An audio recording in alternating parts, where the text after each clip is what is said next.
This is Risky Women Radio, a show that connects, celebrates and champions women in risk, regulation and compliance. We're here to share the insights on the biggest issues in our industry and hear inspiring journeys from our global members. Sign up to our newsletter at riskywomen.org. I'm Kimberley Cole, your Chief Risky Woman. Welcome to Risky Women Radio. I'm Kimberley Cole, and just before we start, I've got a few actions for you all. So what I'd like you to do is sign up and follow us, Risky Women, on all of our social channels. We're on Instagram, X, and don't forget to join our LinkedIn group. And make sure you go to Risky Women's website, riskywomen.org, to sign up for our raw newsletter so you don't miss everything that's going on, including when we release the latest Risky Women Radio podcast. We've been really busy at Risky Women. We've added rev-up sessions to our repertoire. We aim to have at least one new rev-up session per month for members. These sessions are part of your membership. And Risky Women has many different elements, from live events to podcasts, and of course, the rev-up sessions, which are aimed at building on your already amazing superpowers. We've already had media training by Chris Dobson, voice and gravitas with the amazing David Pope, storytelling with Sundari Mukherjee, how to write a book with Jennifer Geary, and negotiating for more by the Black Isle dynamo Heather Lindhart. And there's plenty more to come. But today, our risky women are Bindu, Sharma, and Taura, Edgar. Today's topic is a bit of a challenging one, but it's an extremely important one. And we are lucky to be joined by Taura and Bindu to share this important work that they are doing to raise awareness, advocate, and help individuals and our financial institutions take action to protect children. So let me give a brief introduction. Bindu Sharma is Vice President at the International Centre for Missing and Exploited Children, otherwise known as ICMEC, leading its policy, advocacy and research agenda in the Asia-Pacific region. She chairs the US and the APAC Financial Coalition Against Child Sexual Exploitation and serves on the board of the International Centre for Not-for-Profit Law.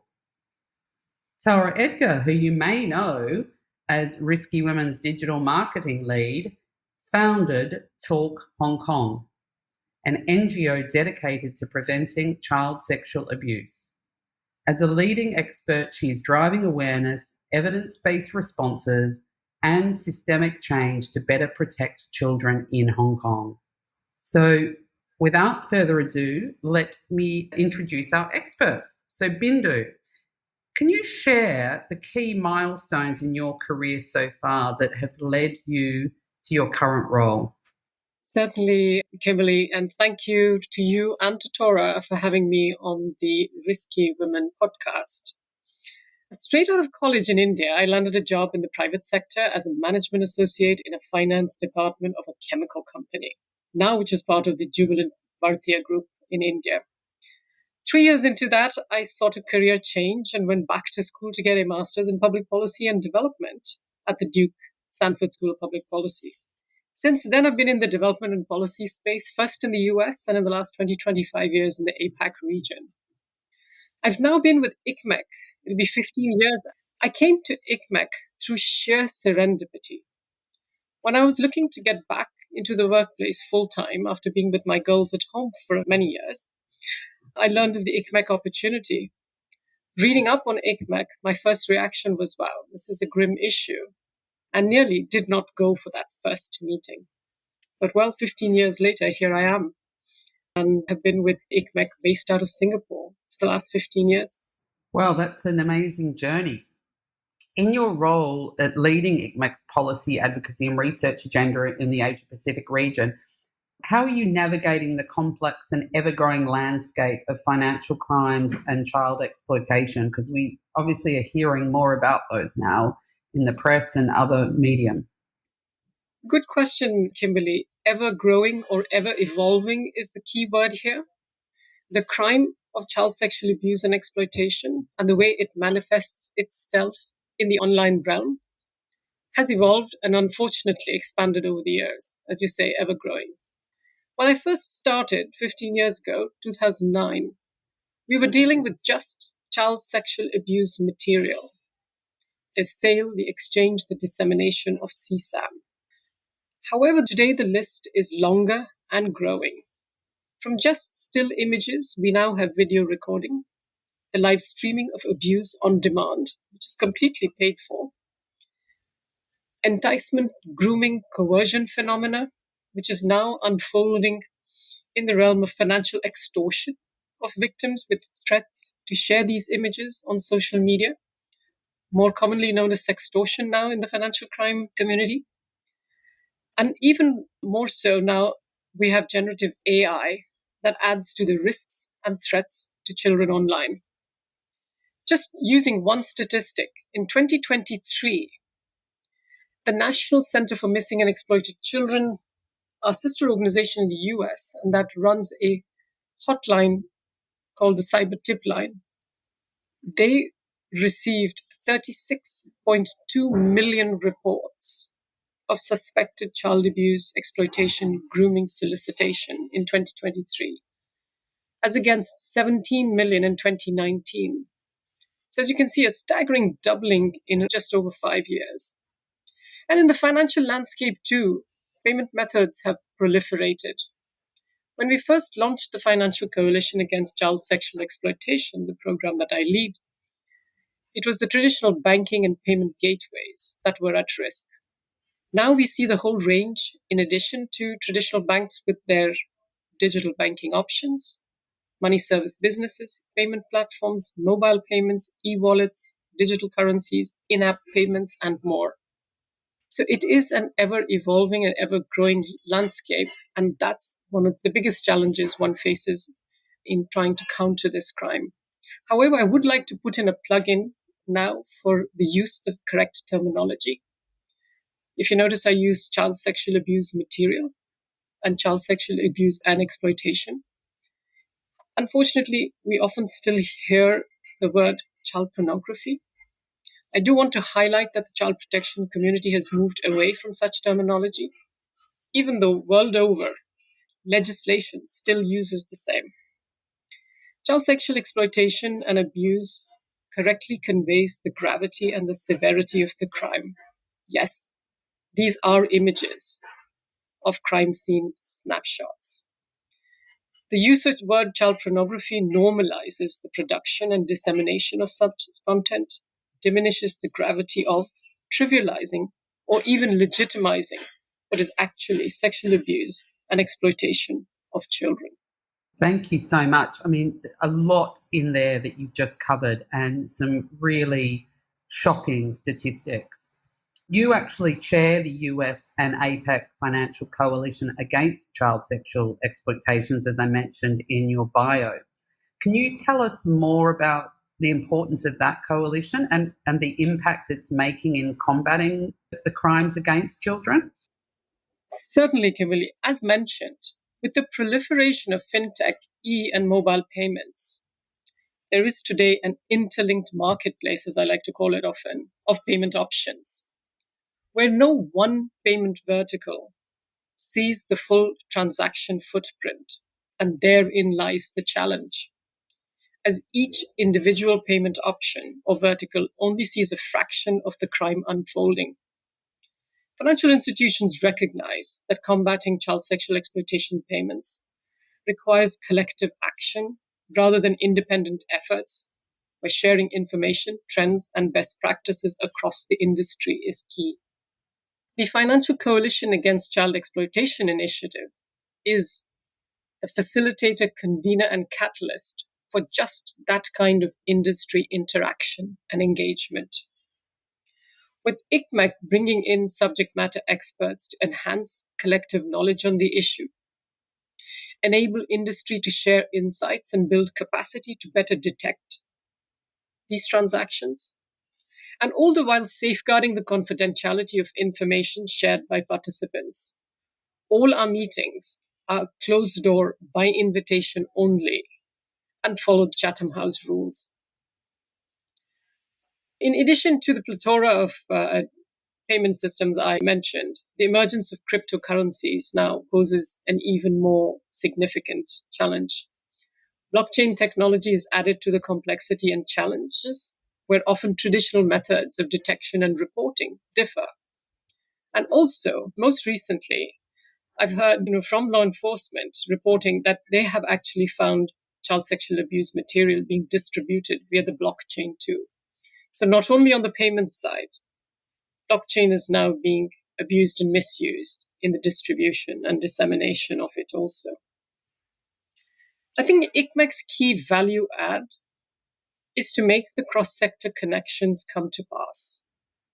Often stakeholder feedback is, I would not have known about this new trend or aspect of the crime if ICMEC had not brought this to our attention. I acknowledge that the denominations involved in this crime are minuscule compared to fraud, money laundering, scams, and other fintech crimes. Very often we see a $50, $100 transaction.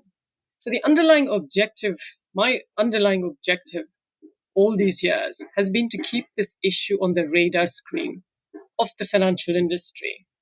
And we do that via monthly and quarterly forums. Monthly forums in the US where we bring in subject matter experts or sometimes actually industry players themselves to share insights. And in the APAC region, just because it's a wider and multi-country effort, I do forums every 4 months. Amazing. It's incredibly complex, all of the technology involved as well now, making it so much more challenging. I guess before I bring Taura into the conversation, just a quick one on what advice would you give to young professionals looking to make some kind of impact in the financial crime and child protection space? Thank you for asking that, Kimberley. To those starting in the financial crime, risk, compliance, intelligence space, I know it is an uncomfortable issue, often very confronting.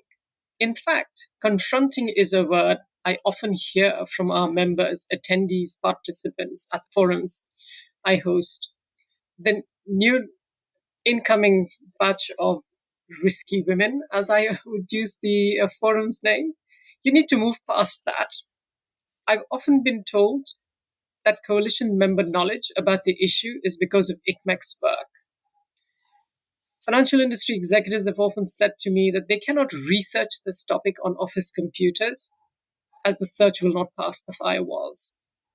And similarly, people loathe to or hesitate to do the same research on personal devices. So our work in terms of the awareness and education is key. Fraud, scams, money laundering, trade-based money laundering, modern-day slavery and human trafficking, wildlife trafficking all get a lot of attention. But child sexual exploitation is often a very small subset of the larger, especially human trafficking, modern-day slavery, fin crime. Risk teams can also be the voice of children in the financial industry. Children often do not have a voice in international forums.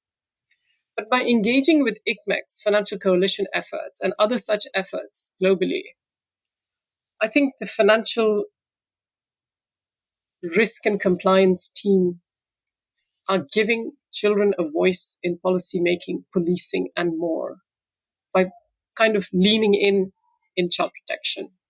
That's a really, really interesting perspective. And I guess that also shows the importance of those risk and compliance functions. So thank you for sharing that. We'd like to give, career ideas, advice and inspiration to our next generation of risk professionals. So that is very compelling. I want to tell you all about our most recent initiative, which is Risky Women Write. It's our writing competition. At Risky Women, we want to continue to amplify the voice of women in the industry and champion our thought leadership capability. So in partnership with Beauville Newgate, we are pleased to announce the Risky Women Writing Competition, Risky Women Write. Given statistics from the recent Women in Media Gender Scorecard, we see that continually we are severely underrepresented in terms of media coverage as both sources and experts. Women only account for 43% of bylines written, and men are generally featured disproportionately as 70% of quoted sources and 66% of experts. So we want to address this imbalance and showcase some hot topics and give you a chance to show your knowledge in the risk and compliance arena. So go to Risky Women website, that's www.riskywomen.org, to see all the details and get your entry in now. So Taura, can I ask you now to join the conversation? What motivated you to work in child sexual abuse prevention? So I come at it from the totally other end of the spectrum than Bindu does, and I'm an incest survivor myself. And I realized after some time that I really needed the support, but that I had the experience and determination to do something about child sexual abuse. And that really helped me a lot in order to use my trauma to do something good with it. And I also focus less on the online and more on intra-family abuse, which is one of the most common types of child sexual abuse. But I think it's a good segue from what Bindu was talking about, what's going on in the financial world, what ICMEC is doing about transactions that have to do with child sexual abuse materials and exploitation, is to talk about the impact of that abuse. And that's why there's a great thing behind being a survivor myself, is I can really speak to that. And I've now worked with hundreds of survivors here in Hong Kong. And the long-term health, mental health, substance abuse, and all other kinds of things are huge. I think it's worth remembering that it's not just the moment of abuse, especially for online abuse where there's images involved. That's going to affect the person in a really raw way for the rest of their lives. So, making some impact with the skills I've got. Fantastic. And then what are some of the key challenges that you've encountered in that sort of journey, and how are you working to overcome those? Look, I think one of the really big things I've noticed coming from our business background is that a lot of things we take for granted in business, like data-driven decision-making and evidence-based responses, were not really present in the child sexual abuse prevention area. Just coming into child maltreatment, yes, but child sexual abuse, not yet in most jurisdictions, and definitely not in Hong Kong. So one of the first things that we did was to work on research. And that's still a key pillar of the work that we do. Because we think if you want to make decision makers of NGOs, of governments, etc., have a big shift in thinking, you need to present some evidence around that. Yes, agree. Yes, the old what gets measured matters absolutely applies.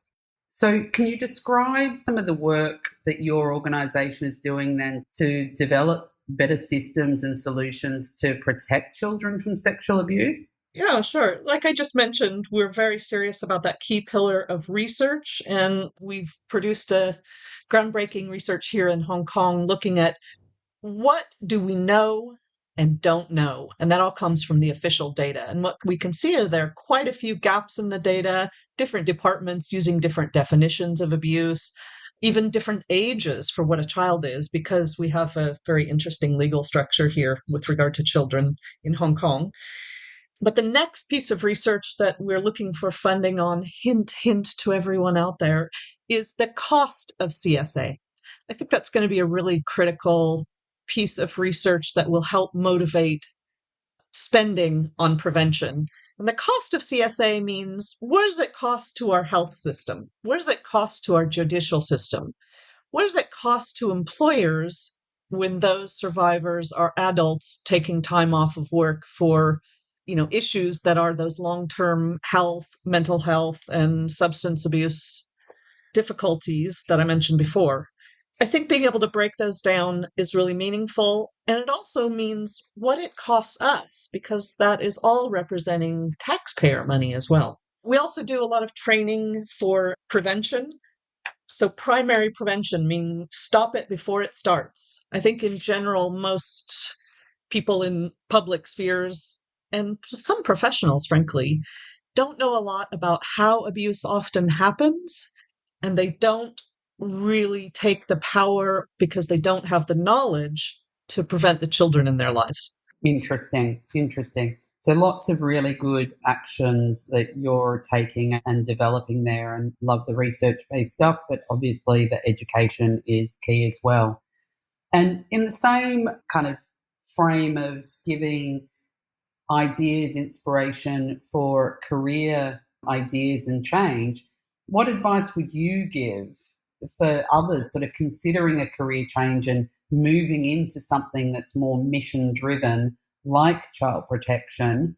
And what do you think that you bring to that from your entire previous, business career and incredible marketing skills that you have?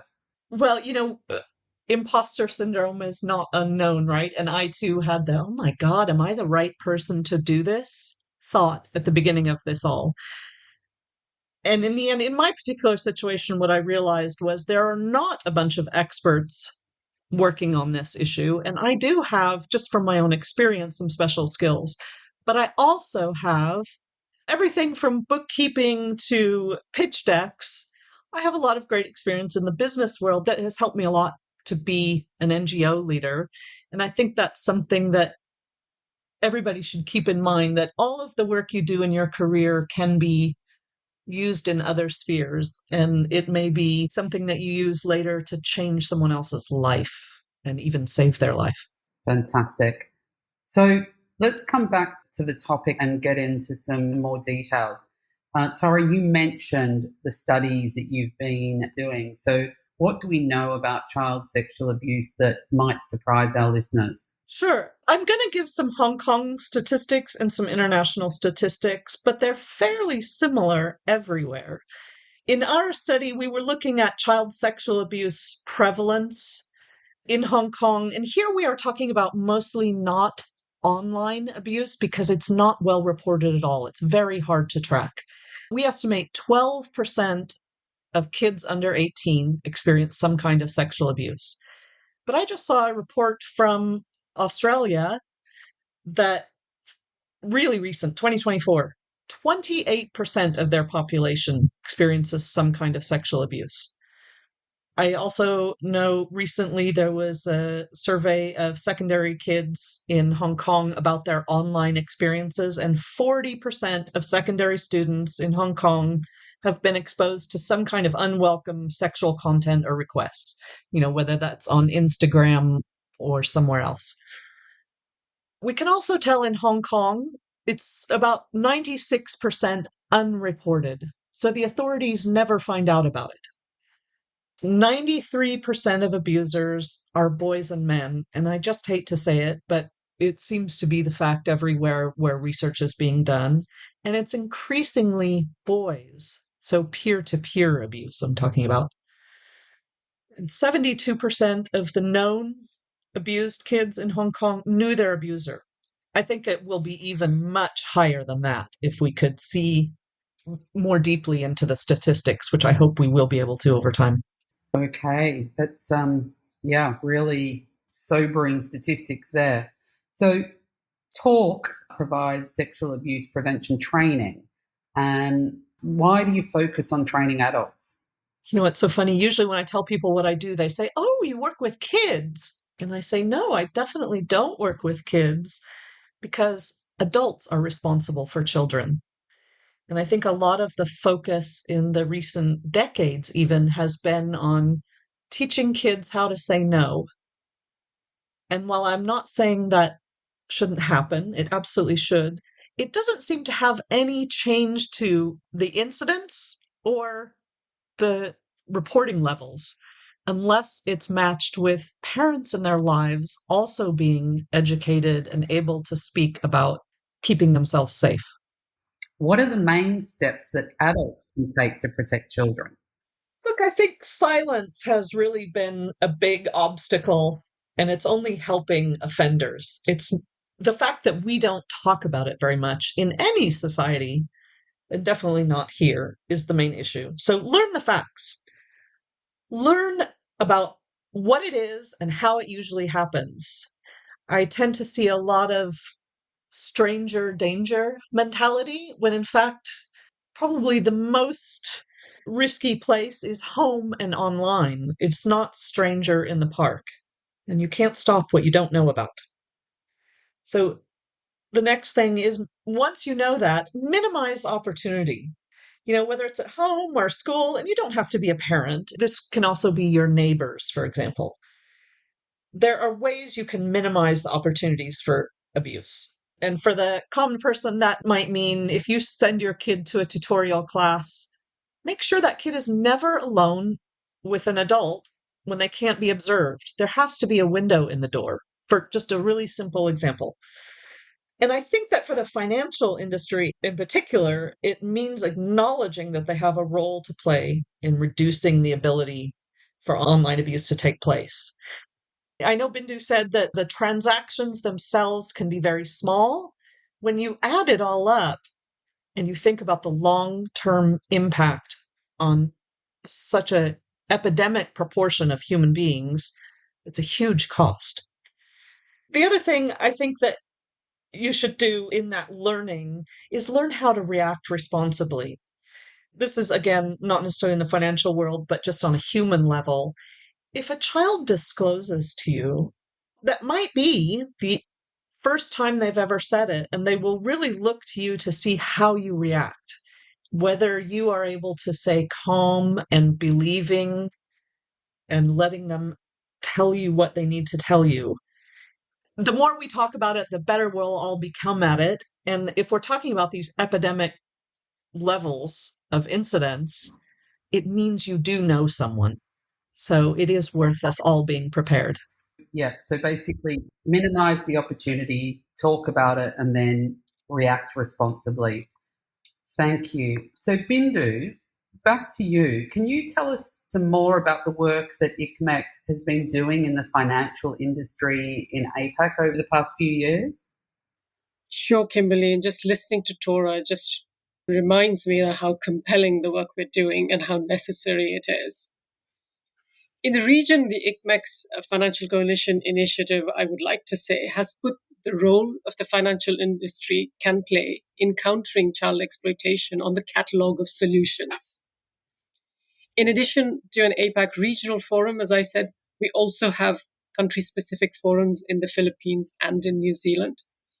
And since 2022, we established an ICMEC Australia, a presence in Australia, coming out of work being done in Australia since 2014.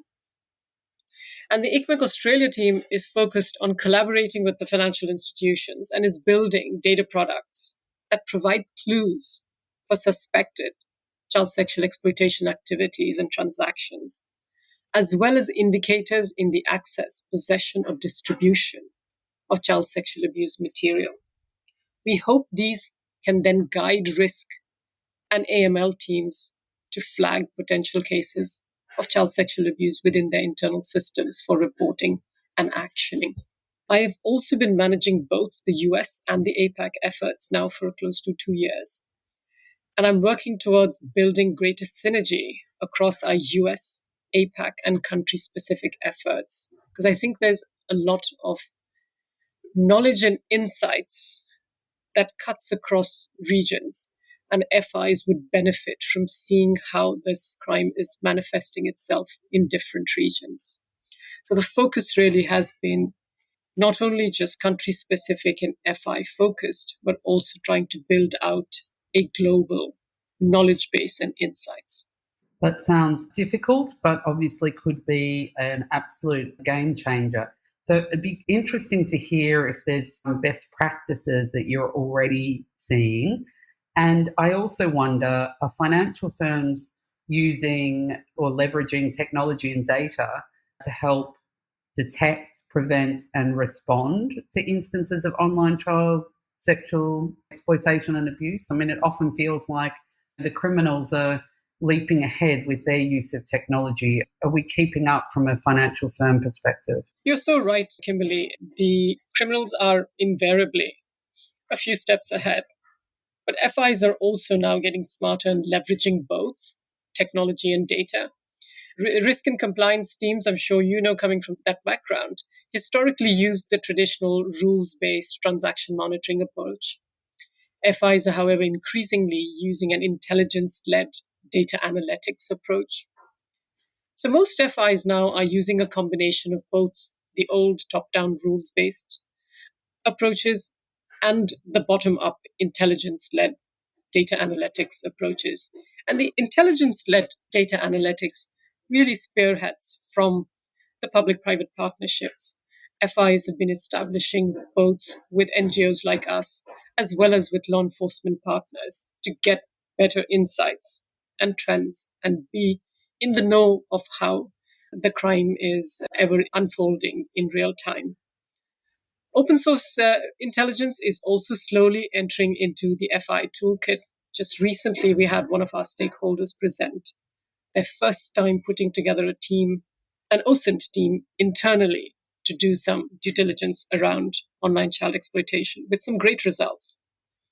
So in terms of best practices, I think we still have some way to go because of the fast-paced changing landscape of both the crime and the payment ecosystem. FIs are trying out new things, and I hope in the next year or two we can actually be able to put out some best practices around that. Excellent. And you've spoken a bit there about sort of industry-wide collaborations and coalitions like the APEC Financial Coalition against this issue. How can firms actually start to participate and contribute effectively? In my view, Kimberley, coalitions and industry-wide collaborative action helps in prevention. By following the money, we're targeting the demand side of the equation. This is one issue, especially the online commercial child sexual exploitation, where most FIs will put aside market competition to collaborate and uplift industry-wide response to counter child exploitation and abuse. If we don't work in this collaborative mindset, we're just playing a game of whack-a-mole. One FI de-risks by closing accounts they believe pose a regulatory or a legal or a risk or reputational risk to the institution. The offender just goes across the street, so to speak, and opens an account with another institution. So in this kind of a crime, I think we really need collaborative action, and the FIs is certainly stepping up to that need. As Taura also said, prevention is key. Most often, governments and NGOs are responding post facto with resources being spent on victim rescue, rehab, healing, and mental health aspect. But if we can make it hard for offenders to pay for either recorded content or live streaming or sextortion, we preempt the harm from happening in the first place. It's often said when we rescue the child, we save the adult. Because, as Taura said, and I reiterate, because the long-term harm that stays with you for life. Prevention is hence far more desirable. And also, as Taura mentioned, in the online realm, the victim lives with the trauma not only of the physical abuse, but the fact that the images are circulating in perpetuity. So victim statements have often said, what I went through is equally traumatic as what I know that my images are circulating, and I have no way to taking those off the internet. So how can firms participate and contribute effectively? I would put in a pitch here to say, reach out to us. We welcome newer players who can help strengthen the child protection efforts of ICMEC and other partner organizations. That's, very, very interesting. And it's interesting there you talk about that collaboration and sort of moving away from people giving up that competitive commercial focus. From a risk and compliance perspective, do you think there are other unique kind of cultural or maybe policy or regulatory areas or standpoints that could drive greater action by financial institutions to address some of this online child sexual exploitation? On the cultural side, I think it's perhaps true globally. We need to provide the public with the vocabulary to talk about this uncomfortable and confronting issue. As Taura said, we need to have a discourse around it. It is an issue which is, in essence, the betrayal of a profound trust a child bestows on the adult world, the adult abuser. And then, as Taura said, when abuse is disclosed, our response to it, and then the if the adult looks away, that's the hardest point, I think, in a child's journey to disclosure. And as Taura said again, the abuser is often a person in a position of trust, starting unfortunately in the home, extended family, community, school system, and neighborhood. And it's also the reason why it is an extremely underreported crime. So on the cultural side, I think it's important to just have a vocabulary to talk about it and not feel uncomfortable about it. On the policy front, I think it would help if financial regulators shone the spotlight on this issue. In the region, AUSTRAC, the anti-money laundering AUSTRAC in Australia, which is the financial regulator there. AMLC, the Anti-Money Laundering Council in the Philippines, which is the financial intelligence unit there. The NZFIU in New Zealand, they have put out reports and analysis on suspicious matter reports or transaction reports that are coming in from the FI world. This, I think, will bring greater response by FIs in other countries. A level of peer pressure within the financial regulators in the region to kind of shine the spotlight here would really help. And the other really key point is around collaboration and information sharing.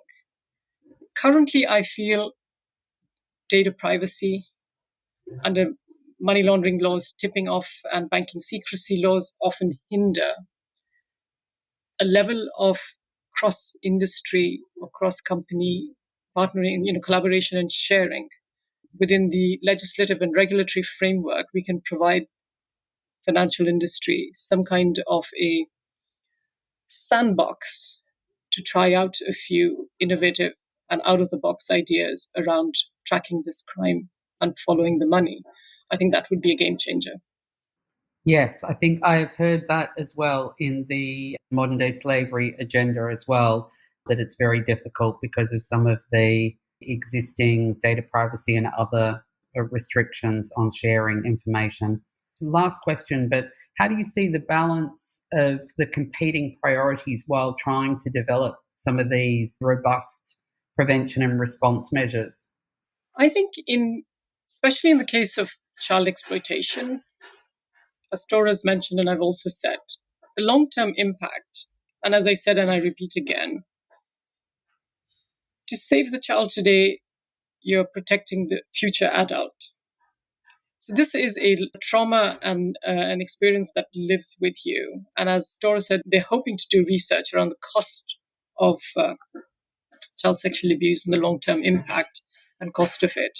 So I think that kind of research and putting that kind of data in front of industry would behoove them to prioritize equally on par with whether it's fraud or money laundering or terror financing this issue too. And I hope that changes the game. Now, just to wrap up the conversation here, I'd like to ask a couple of maybe areas where we could end on a bit of a positive note. So, Taura, if I can start with you, but I'll ask the same questions to both of you. If you could change anything in our industry, what would that be? Well, it sounds so simple, but it's not really. It's just to get adults to acknowledge that they are responsible for the safety of children. And that means all adults, men and women. What I definitely notice is that the vast majority of people who want to do training with us and work on this topic are women. And that's interesting. Absolutely. And Bindu, so what would you change if you had the magic wand? Kimberley, what I learned recently is that not all countries define child sexual exploitation as a predicate crime. A lot of the countries that I'm working in do, but it's certainly not a worldwide global phenomenon. So one, to really kind of look at legislative frameworks and see where there may be gaps to strengthen that. And two, I will reiterate, as I said earlier, about the whole creating a enabling environment for industry to share and collaborate and partner meaningfully in providing them the guardrails or a sandbox in which they can test out some innovative solutions to the tracking of these transactions. I think that would be really have a great impact around child protection. Excellent. And the final question, what's the next innovation or the positive change that you see coming? So Tara, again, starting with you. Yeah, and again, keeping it simple, it's collaboration. I have noticed over the past 5 years and just recently that there is now more ability to collaborate between NGOs, more ability to have public conversations, and more appetite for that. Small, but growing. And that is the thing that we need most. So it's great to see it happening. And Bindu, what would be your positive change that you see coming? I agree with Taura. 15 years ago when I first started talking to industry, it's really been a building the stakeholdership group one-on-one. We now across US and Asia have over 50 companies or government entities, regulators, law enforcement agencies that partner with us. But as I said, it's taken us 15 years to get to a point where the entire stakeholder group sees the merits and benefits of coming together, putting our strengths together, sharing our challenges. So collaborative action, partnership, and meaningful engagement and interaction is really the change that we need to see. And I think it's coming. As I said, when I first started, it was one-on-one conversations and often even governments saying, oh, what does this have to do with us?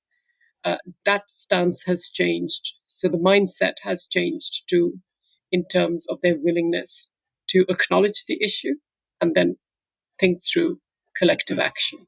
Well, thank you both for, number one, the work that you're doing, which is highly important and just incredible, the focus and the approaches that you're taking. Bindu leading with financial institutions, and Taura, obviously, the impact that you're making, certainly in Hong Kong. I think we've all hopefully learned a lot through this session. So thank you to everyone for listening to this. And please, I'm sure Bindu or Taura would be happy to speak with anyone who would like more information. So Taura, thank you. Bindu, thank you to all of our listeners. And it's been a very interesting session. We're in our 10th year here at Risky Women, and we're continually looking to bring interesting topics over this podcast. But we encourage all of you to become a member or even lead a group of risky women by becoming a ringleader. So please go to our website and click on the membership link. Don't forget to sign up for Risky Women on all of our channels and join our LinkedIn group. Sign up for our newsletter on the website so that you make sure that you know every time we are having an event or another podcast is being released by Risky Women Radio. So thank you and see you at our next event or here listening to Risky Women Radio. Thank you very much.